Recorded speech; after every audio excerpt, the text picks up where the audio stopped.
Hello students.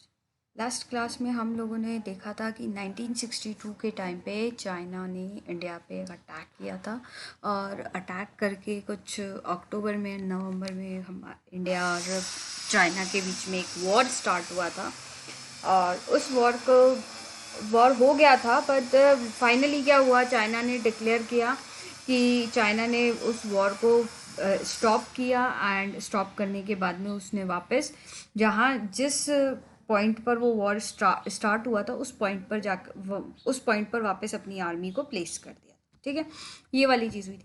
पर अब point ये है कि चाइना एंड इंडिया के इस वॉर के कारण, मतलब चाइना ने जब इंडिया पे अटैक किया और चाइना और इंडिया के बीच में जो वॉर हुआ उसके क्या क्या रिजल्ट रहे, क्योंकि इसके रिजल्ट्स काफ़ी ज़्यादा हुए थे। इसके रिजल्ट सबसे पहले तो क्या हुआ, जो इंडिया का जो इमेज था, हम मतलब कंट्री के अंदर और अब्रॉड में, मतलब इंटरनेशनल लेवल पर दोनों जगह इंडिया के इमेज पर एक क्वेश्चन मार्क लग गया था। कि प्रॉब्लम ये था कि इंडिया के जो हमारे प्राइम मिनिस्टर थे उस टाइम पे, पंडित जवाहरलाल नेहरू, उन्होंने वो एक स्लोगन दिया था, हिंदी चीनी भाई भाई करके। कहीं ना कहीं उस चीज़ को उन्होंने फॉलो किया, नेबर पर उन्होंने बिलीव किया एंड नेबर पर बिलीव करने के बाद में उनके साथ में ये प्रॉब्लम हुआ कि उन्होंने नेबर पर बिलीव कर लिया, पर फिर भी क्या हुआ, उन्होंने उस चीज़ को मतलब फॉलो भी किया, पर चाइना ने उस चीज़ को फॉलो नहीं किया। सेकंड चीज़ क्या हुआ कि ठीक है, ये वॉर स्टार्ट हुआ। वॉर के बाद में क्या हुआ कि इंडिया ने ब्रिटिश एंड अमेरिकन्स को अप्रोच किया, किसके लिए, इसके मिलिट्री असिस्टेंस, मतलब मिलिट्री हेल्प के लिए इंडिया ने किसको वो किया था, ब्रिटिशर्स एंड अमेरिकन्स को उनसे हेल्प मांगी थी मिलिट्री को लेके। थर्ड थिंग क्या हुई थी, जो सोवियत यूनियन था वो इस मामले में बहुत न्यूट्रल रहा, उसको कोई मतलब नहीं था कि इंडिया एंड चाइना के बीच में कोई कॉन्फ्लिक्ट्स हो रहे हैं। एंड ये जो चीज़ें थी वो कहीं ना कहीं इंटरनेशनल लेवल पर इंडिया को ह्यूमिलिएट कर रही थी, क्योंकि एक इंटरनेशनल लेवल पर ये सारी चीज़ें होना, ये सारी प्रॉब्लम क्रिएट होना। फर्स्ट ऑफ ऑल, जब आप अश्योर कर रहे हो कि इंडिया और चाइना नेबर कंट्रीज़ हैं, वो वॉर नहीं करेंगे एंड सडन वॉर स्टार्ट होती है, पहला पॉइंट। दूसरा, वो वॉर स्टार्ट होने से, क्योंकि उस वक्त उस सिक्योरिटी को पंडित जवाहरलाल नेहरू ने सिक्योरिटी प्रोस्पेक्टस से नहीं सोचा, क्योंकि उन्हें लगा कि जो हमारा चाइना जो कंट्री है वो हमारा फ्रेंड कंट्री है, तो वो हमारे पर अटैक नहीं करेगा। तो कहीं ना कहीं हमारी सिक्योरिटी पे भी क्वेश्चन मार्क था, क्योंकि वहाँ पे पैरा मिलिट्री थी, हमारी आर्मी वहाँ पर पोस्टेड नहीं थी। ठीक है, नेक्स्ट पॉइंट क्या हुआ, some of the top army commanders either resigned or were retired Nehru's close associate.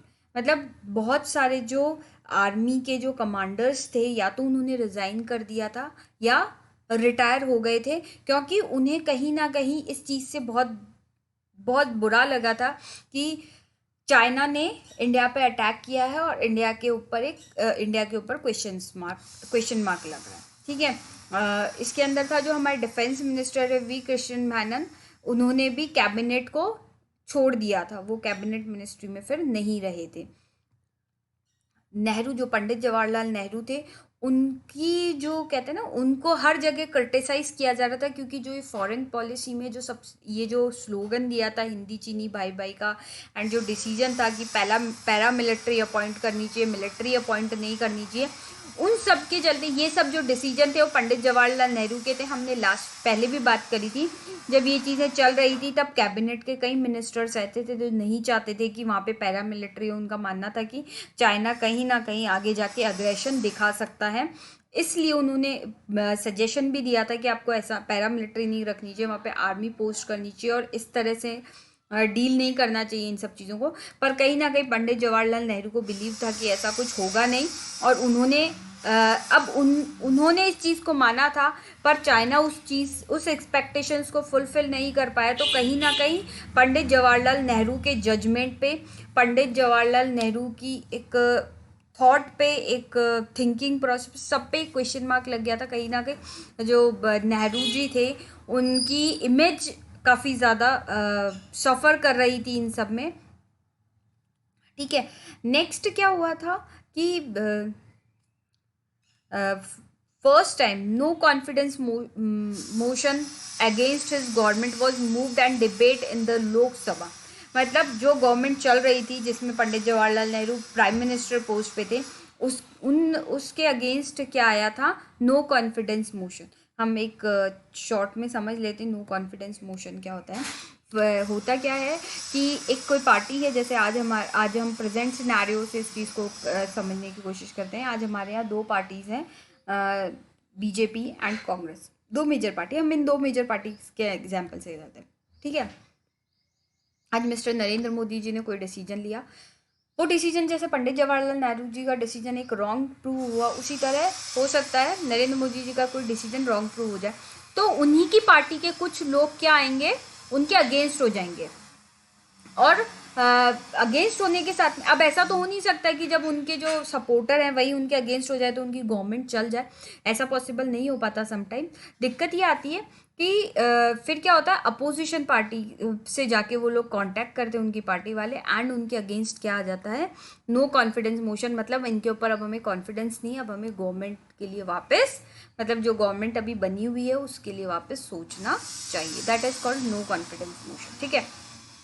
तो जवाहरलाल नेहरू की जो गवर्नमेंट थी वो बहुत लंबे टाइम पीरियड से वहाँ पर, मतलब हमारे कंट्री में उनकी गवर्नमेंट चल रही थी, कांग्रेस का रूल चल रहा था। पर कहीं ना कहीं ये एक चीज़ होने की वजह से इस गवर्नमेंट के अगेंस्ट में क्या आया था, ये नो कॉन्फिडेंस मोशन भी आ गया था। और लोकसभा के जो कई इलेक्शंस थे वो भी कहीं ना कहीं वो हार चुकी थी गवर्नमेंट। और जो पॉलिटिकल जो मूड जो कंट्री में चल रहा था वो काफ़ी चेंज हो चुका था, क्योंकि उस टाइम पे जो कह सकते मेजर पार्टी थी या मेजोरिटी में जो पार्टी थी या जो मेजर इन्फ्लुएंस्ड पार्टी थी जो कि पूरे कंट्री को इन्फ्लुएंस कर रही थी, वो कांग्रेस ही थी। कहीं ना कहीं कांग्रेस की इमेज पर एक क्वेश्चन मार्क आया। सिर्फ ऐसा नहीं था कि पंडित जवाहरलाल नेहरू जी ने ये एक डिसीजन लिया है तो सिर्फ पंडित जवाहरलाल नेहरू पर ही होगा, नहीं। पर सिर्फ पंडित जवाहरलाल नेहरू पर क्वेश्चन मार्क नहीं आया था, पूरी कांग्रेस पार्टी पर ये क्वेश्चन मार्क आया था। और कहीं ना कहीं जब ये चीज़ हुई तो जो कांग्रेस के अगेंस्ट में जो पार्टीज थी, आज कांग्रेस के अगेंस्ट में जो लोग थे, उनको कहीं ना कहीं एक वो मिल गया, पॉइंट मिल गया, एक पावर मिल गई। क्योंकि कहीं ना कहीं ये क्या हुआ था कि गवर्नमेंट पे क्वेश्चन मार्क आया तो अपोजिशन को एक मौका मिल गया कि वो उनके ऊपर एलिगेशंस लगा सकते हैं, ठीक है। इसके अंदर बुक के अंदर दिया हुआ है, इस टाइम पे एक मूवी भी बनी थी हकीकत करके। उस टाइम पे काफ़ी ज़्यादा हुआ था, डिफरेंट डिफरेंट चीज़ें हो रही थी उसमें। डिफरेंट में एक चीज़ ये भी थी कि एक मूवी भी बनी थी इसके ऊपर हकीकत करके। उसके अंदर जो जिसमें इंडिया चाइना की वॉर के बारे में, सॉरी, वॉर को लेकर ही बताया गया था। एंड इसके अंदर जो भी, जैसे मतलब जो चाइना से वॉर करने जो हमारे आर्मी के लोग जाते हैं वो लोग क्या क्या प्रॉब्लम्स फेस करते हैं, उन सब के बारे में इस मूवी में बताया गया था। 1% चांस हो सकता है कि इस मूवी, मतलब इस तरह का कोई क्वेश्चन आए तुम्हारे, वैसे तो चांसेस कम है बट स्टिल याद करना चाहिए। ये मूवी आई थी अप्रॉक्स 1964 में आई थी। बुक में गिवन है ये वाली चीज़ें। लाइक डायरेक्टर जो थे वो चेतन आनंद थे, एंड एक्टर जो थे वो धर्मेंद्र एंड प्रिया थे, राजवंश, बलराज साहनी, जयंत, सुधीर, संजय खान एंड विजय आनंद, ये सब लोग इसमें कास्ट थी यहाँ इनकी, ठीक है। अब क्या हुआ था कि मतलब ये वाली चीज़ें जब हुई थी,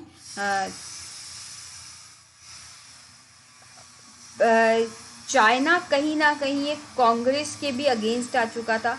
और वो जो दूसरे जो लीडर्स थे, मतलब जो उसके अपोजिट लीडर्स थे, उनसे भी वो कर रहा था, मतलब कोऑर्डिनेट कर रहा था, ठीक है। नेक्स्ट क्या हुआ था, party split in 1964 and the leaders of the latter faction formed Communist Party of India. मतलब कि कुछ लीडर्स ऐसे थे जो कि ना उसके अगेंस्ट थे, तो एक नई पार्टी भी फॉर्म हुई थी। In the wake of China war many leaders of what become CPI were arrested for being pro China. बहुत सारे लीडर्स थे जिनके अगेंस्ट मतलब वो हुई थी, वो भी अरेस्ट हुए थे।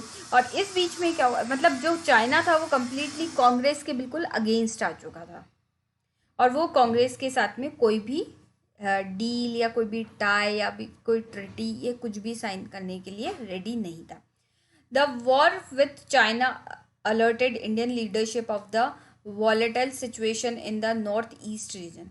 कहीं ना कहीं जो ये सिचुएशन हुई इंडिया और चाइना के बीच में, उसने जो नॉर्थ ईस्ट रीजन है हमारा, उसकी सिक्योरिटी पे उसके ऊपर एक मतलब एक थिंकिंग प्रोसेस दिया, या कह दो एक क्वेश्चन मार्क लगा दिया कि वहाँ की सिचुएशन कैसी है, एंड इंडिया को अलर्ट किया कि उस एरिया को स्पेशली प्रोटेक्ट करना ज़रूरी है।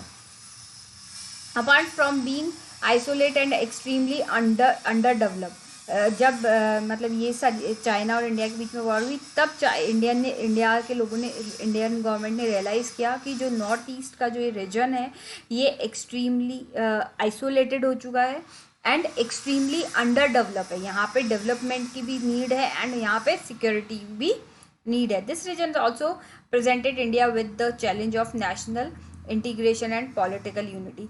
इसने कहीं ना कहीं जो इंडिया की इंटीग्रिटी थी और पॉलिटिकल यूनिटी थी, उसके सामने भी एक चैलेंज खड़ा कर दिया था, क्योंकि एक मतलब कहने को वो इंडिया का स्टेट है, पर फिर भी वो इतना आइसोलेट है, इतना अंडर डेवलप्ड है, तो कहीं ना कहीं इंडिया की इंटीग्रिटी जो है, या जो कहेंगे पॉलिटिकल यूनिटी, उस पर क्वेश्चन मार्क लगता है कि अभी तक क्यों नहीं सोचा गया कि इंडिया का एक स्टेट इतना आइसोलेट है, तो ना तो उसके डेवलपमेंट के लिए इन्होंने इतना सोचा, ना इसके मतलब ये इतना आइसोलेट है तो इसको कहीं ना कहीं इंडिया की यूनिटी में लाने में सोच, मतलब ये सारी चीज़ें थी जिसके ऊपर क्या हो रहा था, क्वेश्चन मार्क लग रहे थे। The process of its reorganisation began soon after the China war. मतलब उसके बाद में क्या हुआ कि इंडियन गवर्नमेंट अचानक जागी, या ये कह सकते हैं इंडियन गवर्नमेंट को एक लेसन मिला। उन्होंने इस नॉर्थ ईस्ट रीजन को कहीं ना कहीं अब बहुत सीरियसली लेना स्टार्ट किया, इस रीजन पे फोकस करना स्टार्ट किया, और यहाँ पर जो भी इसके रीऑर्गेनाइजेशन से रिलेटेड जितने भी प्रोसेस थे वो सब चीज़ें स्टार्ट करी। कब करी? इंडिया चाइना वॉर के बाद में। Nagaland was granted statehood. Manipur and Tripura through union territories were given the right to elect their own legislature assemblies. अब क्या हुआ, नागालैंड जो था उसको स्टेटहुड मिला, मतलब स्टेट का एक दर्जा दे दिया गया, एक स्टेट मान लिया गया। मणिपुर एंड त्रिपुरा को यूनियन टेरिटरी, एंड उसको अपनी लेजिस्लेटिव असेंबली फॉर्म करने की भी, वहाँ पर लेजिस्लेटिव असेंबली फॉर्म करने के लिए भी एफर्ट किए गए। ठीक है, ये सारी चीज़ें उस टाइम पीरियड में हुई। मतलब कि अगर हम वापस इसको देखें तो मतलब ये था कि फर्स्ट ऑफ ऑल हमारी जो इंडिया की जो इमेज थी वो नेशनल और इंटरनेशनल लेवल दोनों पर प्रॉब्लम क्रिएट कर रही थी, फर्स्ट। सेकंड जो थी, इंडिया ने अमेरिका एंड ब्रिटिशर्स के सामने अपने इस क्राइसिस को लेके कहीं ना कहीं मिलिट्री असिस्टेंस की बात करी, वो भी हुई। थर्ड थिंग जो हुई थी, सोवियत यूनियन जो था वो इसमें कहीं ना कहीं एक न्यूट्रल बिहेव कर रहा था, जो कि एक ह्यूमिलिएट कर रहा था इंडिया की इंटरनेशनल इमेज को। ठीक है, एंड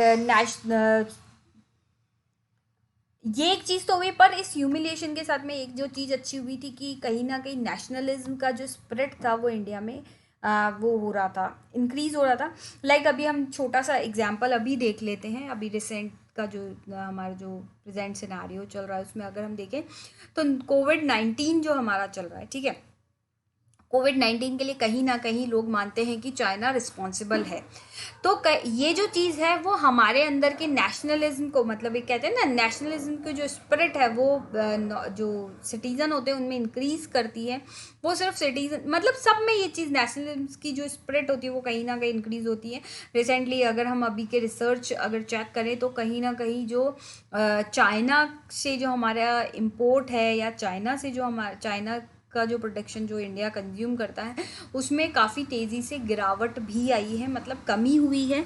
ये चीज़ें कहीं ना कहीं चाइनीज़ प्रोडक्शन की डिमांड को कम किया है इस चीज़ ने। तो ये चीज़ क्यों हुई? क्योंकि लोगों में एक नेशनलिज्म की जो स्पिरिट थी वो इंक्रीज हुई। सिमिलरली जब उस टाइम पे 1962 का जब वॉर हुआ था उस टाइम पे लोगों में काफ़ी नेशनलिज्म का एक वो जो कहते हैं ना स्प्रिट, वो काफ़ी इंक्रीज हुआ था। कई तो जो आर्मी के ऑफिसर्स थे वो इस चीज़ से इतने हर्ट हुए, उनको इतना बुरा लगा, क्योंकि फर्स्ट ऑफ ऑल जो गवर्नमेंट है उसका इमेज ख़राब हो चुका है पूरे कंट्री में। सेकेंड थिंग, इंटरनेशनल लेवल पर उनके लिए प्रॉब्लम करी। कहीं ना कहीं इस चीज़ में काफ़ी सारे जो सोल्जर्स मारे गए, उन्होंने कहीं ना कहीं जो मिलिट्री के ऑफिसर्स थे उनको बहुत हर्ट किया इस चीज़ को, क्योंकि कहते हैं ना हमारे आर्मी में सबसे ज़्यादा नेशनल स्पिरिट जिसमें होती है वो होता ही आर्मी है हमारी। तो उनको कहीं ना कहीं हर्ट किया। तो बहुत सारे वो ऑफिसर्स ऐसे थे जिन्होंने इस चीज़ को मतलब आर्मी छोड़ने का डिसीजन ले लिया, उन्होंने आर्मी छोड़ ही दी। ठीक है, इसी हम लोगों ने लास्ट डिसाइड, जब हम पढ़ रहे थे, सॉरी, जब हम लास्ट पढ़ रहे थे तब हम लोगों हमने मतलब डिस्कस किया था कि जो पंडित जवाहरलाल नेहरू थे उनके अगेंस्ट बहुत सारे मेंबर्स ऐसे थे, कैबिनेट के कई मिनिस्टर्स ऐसे थे जो नहीं चाहते थे कि ये हिंदी चीनी भाई भाई वाला स्लोगन आए और वहाँ पे पैरा मिलिट्री होनी चाहिए। उनका मानना था कि कहीं ना कहीं चाइना आगे जाके अग्रेसिव हो सकता है, इसलिए इंडिया को तैयार रहना चाहिए, अपनी मिलिट्री को वहाँ पे अपॉइंट करना चाहिए। पर पंडित जवाहरलाल नेहरू ने इस चीज़ को नहीं माना। तो उनके जो डिफेंस मिनिस्टर थे उस टाइम पे, वी मैनन, उन्होंने उस कैबिनेट मिनिस्टर को ही छोड़ दिया, क्योंकि एक डिसीजन होता है ना कि ठीक है हमारे फॉरेन मिनिस्टर या कह लो हमारे प्राइम मिनिस्टर कह लो, उन्होंने डिसीजन लिया, साथ में डिफेंस मिनिस्टर का भी एक इम्पॉर्टेंट रोल होता है कि पैरा मिलिट्री होगी या मिलिट्री होगी। तो इस चीज़ से अपने ही डिसीजन को इस तरह रॉन्ग देखते हुए कहीं ना कहीं जो हमारे डिफेंस मिनिस्टर थे उनको भी बुरा लगा, और उन्होंने उस कैबिनेट को मतलब मिनिस्ट्री को छोड़ने का ही डिसीजन ले लिया था। उन्होंने उस टाइम मिनिस्ट्री को छोड़ दिया था। ठीक है, और लास्ट में क्या हुआ कि कहीं ना कहीं इंडिया ने रियलाइज़ किया जो ये नॉर्थ ईस्ट का ये जो रीजन है, ये जो एरिया है, ये कहीं ना कहीं बहुत आइसोलेट हो चुका है और अंडर डेवलप्ड है। उसी के बाद में हम लोग मतलब जैसे अगर हम देखें अमेंडमेंट जितनी भी हुए हैं, जैसे नागालैंड को एक स्टेट मानना करना, जो भी ये चीज़ें डिसाइड हुई, मतलब डिसीजन हुआ कि नागालैंड को स्टेट डिक्लेयर मतलब स्टेटहुड उसका ग्रांट किया गया, मणिपुर त्रिपुरा को यूनियन टेरिटरीज दिया गया, और इनमें ये दिया गया कि ये जो लेजिस्लेटिव असेंबली है वहाँ पर इलेक्शंस हो सकते हैं। मतलब ये जितने भी डिफरेंसेस थे ये सब कहाँ पे हुए, ये सब कब हुए, 1962 की वॉर के बाद में। मतलब जो कहेंगे ना हम, हमारी गवर्नमेंट का फोकस ही उस एरिया पे तब गया था जब 1962 के टाइम पे चाइना ने वॉर स्टार्ट किया था, और चाइना ने बहुत लंबे रीजन पे एक बार तो उस रीजन को उन्होंने कैप्चर कर लिया था। तब जाके हमारे गवर्नमेंट को रियलाइज़ हुआ कि हमें उस एरिया पर भी ध्यान देना चाहिए, और उस एरिया को उस एरिया पर ध्यान देना चाहिए, उस एरिया को डेवलप करना चाहिए, उस एरिया को सिक्योर करना चाहिए। ठीक है, और इतने टाइम नहीं सिक्योरिटी देने से, नहीं मतलब उसको कहते हैं ना फोकस करने की वजह से इंडिया का जो हमारे जो कैबिनेट मिनिस्ट्री ने जो वो दिया था ना, ऑब्जेक्ट दिया था इंटीग्रिटी एंड यूनिटी का जो दिया था, उसके ऊपर भी एक क्वेश्चन मार्क लग गया कि जब हम इंटीग्रिटी एंड यूनिटी का जब वो देते हैं, एक हम देते हैं कि हमारे यहाँ पे इंटीग्रिटी भी होनी चाहिए, यूनिटी, तो फिर इस एरिया को लेके या इस रीजन को लेके गवर्नमेंट इतना न्यूट्रल क्यों रहा। ठीक है, तो ये सारी चीज़ें उस टाइम पीरियड में हुई थी। अब जो हमारा नेक्स्ट पॉइंट आता है, जो हमारा नेक्स्ट पॉइंट कहेंगे या हम नेक्स्ट टॉपिक कहेंगे, वो हमारा इंडिया इजराइल रिलेशनशिप के बारे में, जो कि रिसेंटली स्टार्ट हुए। हम उसका एक इंट्रो ले लेते हैं इसको हम आगे। सबसे पहले क्या हुआ था कि जो हमारे जो इंडिया और इजराइल के रिलेशनशिप हैं वो हमारे जस्ट इसके बाद में स्टार्ट नहीं हुए थे, हमारी फ्रीडम के बाद में ही स्टार्ट नहीं हुए थे। सिर्फ एक इतना सा था कि 1950 के टाइम पे इजराइल को एक परमिशन थी, मुंबई में एक ऑफिस ओपन करने की मिल गई थी कि वो यहाँ पे एक ऑफिस ओपन कर सकते हैं, और यहूदीज़ जो हैं, जो इंडिया में रहने वाले जो यहूदीज़ हैं, उनको सपोर्ट कर सकते हैं, और अगर वो जाना चाहते हैं इजराइल वगैरह जाके सेटल हो जाते हैं तो वो उनकी हेल्प कर सकते हैं। ठीक है, ये एक डिपार्टमेंट बन गया था। उसके अलावा और किसी तरह के कोई रिलेशंस बहुत ज़्यादा मेंटेन नहीं किए गए थे इंडिया इजराइल के बीच में, उसके कुछ रीजंस है। ठीक है, सेकंड जो चीज़ थी, जो इंडिया और इजराइल के अगर हम रिलेशंस की बात करें तो ये ऑलमोस्ट 1992 के अप्रॉक्स, मतलब 1992 में ये चीज़ें स्टार्ट हुई थी। उससे पहले मतलब 1950 टू 1991 तक कोई भी ऐसा कोई इनिशिएट नहीं किया गया था इंडिया इजराइल रिलेशन के बीच में। ठीक है। तो आगे जो इंडिया इज़राइल रिलेशनशिप है उसको हम नेक्स्ट क्लास में कंटिन्यू करेंगे, क्योंकि ये तुम्हारे जो मतलब पॉलिटिकल में इसी ईयर ऐड न्यू टॉपिक है। ओके।